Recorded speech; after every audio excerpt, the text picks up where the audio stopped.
Sorry. Hello, fellow idiots. Welcome back. Or welcome to if this is your first video. Now, I know what you're saying. Ryan, I thought you said you were going to upload your Season 2 review of Arcane next week. Well, I can explain. Today we got an e-learning day for school because it's currently snowing. But I don't know why we get an e-learning day if we're in the Midwest. It snows every other Sunday. So I don't know. But I decided to take advantage of it, and instead of doing schoolwork, I'm procrastinating, and I'm going to talk about Arcane Season 2, just for you. Anyways, let's get on with the review. So, Arcane Season 2, probably one of the best seasons of TV I've ever watched. I'm going to stutter a lot, aren't I? Whatever. Obviously, I'm going to be getting into spoilers. Not yet, though, so you can stick around for a bit longer, to get that watch time, Please stick around. I need the views. Oh, you're still here? Oh, perfect. So, Arcane Season 2. In my opinion, I think it's better than Season 1 in almost every way, but we'll get into that. For starters, the animation, still gorgeous. It's beautiful. It looks a lot better than Season 2. And unlike other animated projects like with Pixar or Disney, where they have like upwards of $200 million budgets, this show had upwards of $100 million budget, but I can see where all the dollars were spent. From the voice acting, the animation, just everything, the production, the editing. It's so good. I can see where the budget went. And that's a rarity nowadays, because everything is upwards of $100 million. But I can see where the dollars went, and I'm glad it went to the right places because it looks gorgeous. Now, something I forgot to mention in my last review of Arcane for Arcane Season 1, the fight scenes.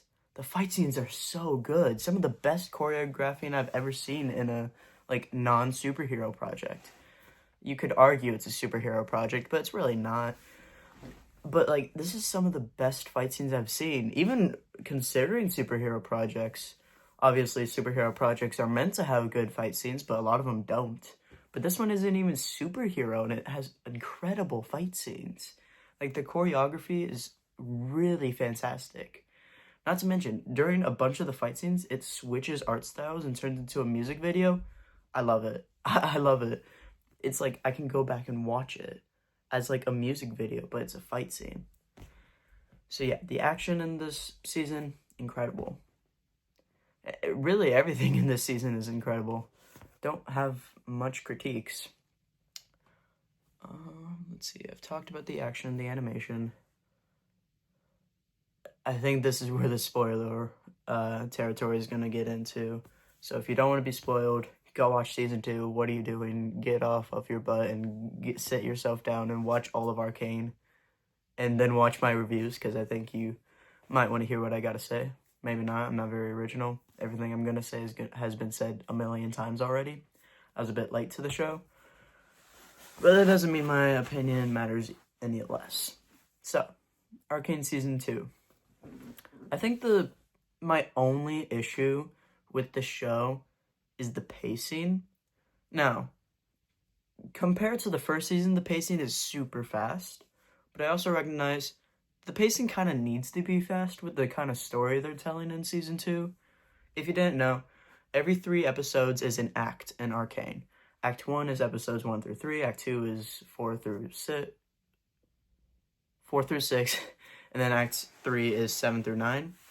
Now, the acts pacing separately is perfect, but put them together, it seems a bit like where we got to makes sense, but the filler to get to it felt rushed, if that makes sense. Vi becoming an enforcer. In the game, she's an enforcer, so I knew we were going to get there, but it happens in less than an episode.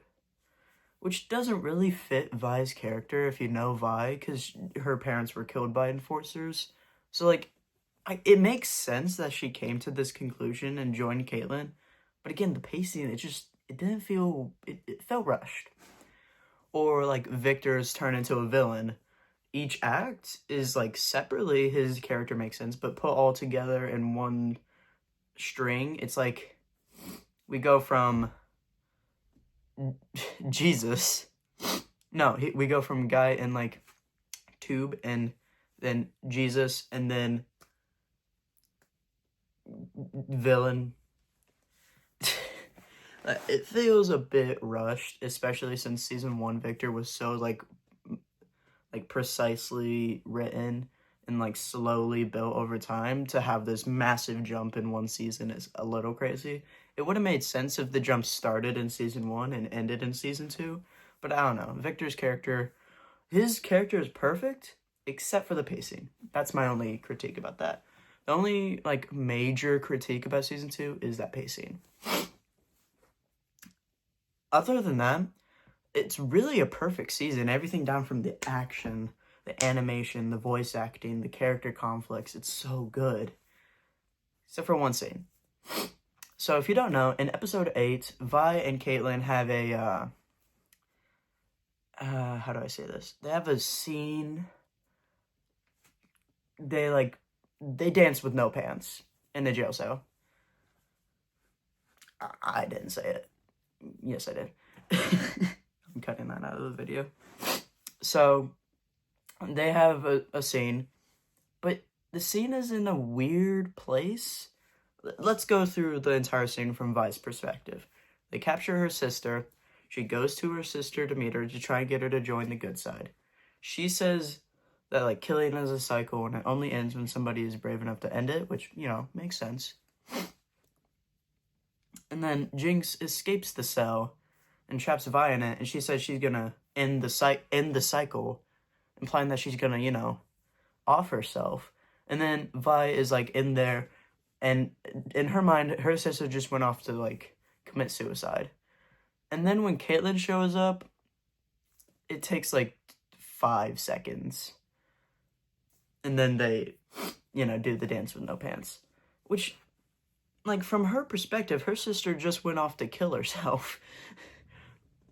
So I don't really get why they're having this scene here. It feels like it either should have been earlier or like in a different spot. I don't think it should have been later, because, you know, it's a little weird to put that kind of scene in the season finale. But I think it should have been earlier, or just like written differently to where Vi wasn't doing that while in her mind her sister is gonna off herself. That's my only really critique about that scene. Other than that, it's a perfectly fine scene. It's a great moment for Vi and Caitlyn. Great representation, really. And it's only fair since we had a Jason Mel dance with no pants scene in season 1, so it's only fair. Other than that, everything was like very well done. Very well done. Now, I want to say, Echo is my favorite character, and I think his ability and how it's like written in the show is really strong. I think it's really good. But like how he gets back, the Echo and Heimerdinger episode, I love. I think it's great to see Echo have feelings for a different universe, Powder, but ultimately have to go back home and then team up with the real Powder, or Jinx now. I like the name Jinx better than Powder. Anyways, but the only thing I don't like about that episode is Heimerdinger's death. Like, it's a noble sacrifice. He's sacrificing himself so that Echo can get home, but it's not really, like, no one talks about it. Like, Heimerdinger isn't mentioned after this. There's no, like, memorial. Jace isn't told. It's just like, he died. Poof. Off into dust. And Echo didn't even, like, have time to process before he was strung back into action to save Jinx from offing herself. So it's just like, what was the point? Because no one really talks about it. But I guess I can give it a pass. There's really not much else to talk about. I don't want to go into my whole, like, reactions throughout the season and everything that happened. But what the show does really good is giving every character a motive. Like, there are no 2D characters in this show. They're all 3D characters, which can be annoying sometimes, because then the annoying characters have, like, good motives, and I'm like, oh, well, I guess They're not entirely bad, even though I didn't like him. Like the scientist guy, I never liked him. But then they gave him like a daughter or something, and it's like, frick. I don't want him to have a good motive. Why can't he be 2D? Why can't he just be a villain? Same thing with Soko. He would, like, him being 3D is perfect. But why? Just give us our cartoon villains back. That's a whole nother issue. I'm glad they're all 3D, and it makes sense for the story, but it's just annoying when I care for the annoying characters. Like Maddie, I think Maddie's the only, like, okay, from Maddie and Caitlin's perspective, she did nothing wrong except for betray her at the end, which, yeah, I don't like Maddie. But the only reason her getting with Caitlyn felt off to me is, one, because she's a traitor, but we didn't find that out later. And two, because Caitlyn belongs with Vi. That's the yin and yang. That's the bacon and eggs. You know, it just fits. So see her with Maddie, it's like, ugh. Especially after Caitlyn and Vi have a kissing scene, the episode before, it's like, get away from her. Like, what are you doing? But other than that, I don't really have any critiques. That's not even really a critique. That's just, like, me complaining that every character is three-dimensional and has good, like, motives. Which, oh yeah, you know I'm spoiled with 2D characters when I complain about 3D characters. Oh my gosh. Anyways, that's my review for Season 2. If you liked the video, please subscribe and like it. And if you like this video, go watch my other videos. I know I don't have a lot. I'm going to try and upload more. And yeah. See ya, idiots.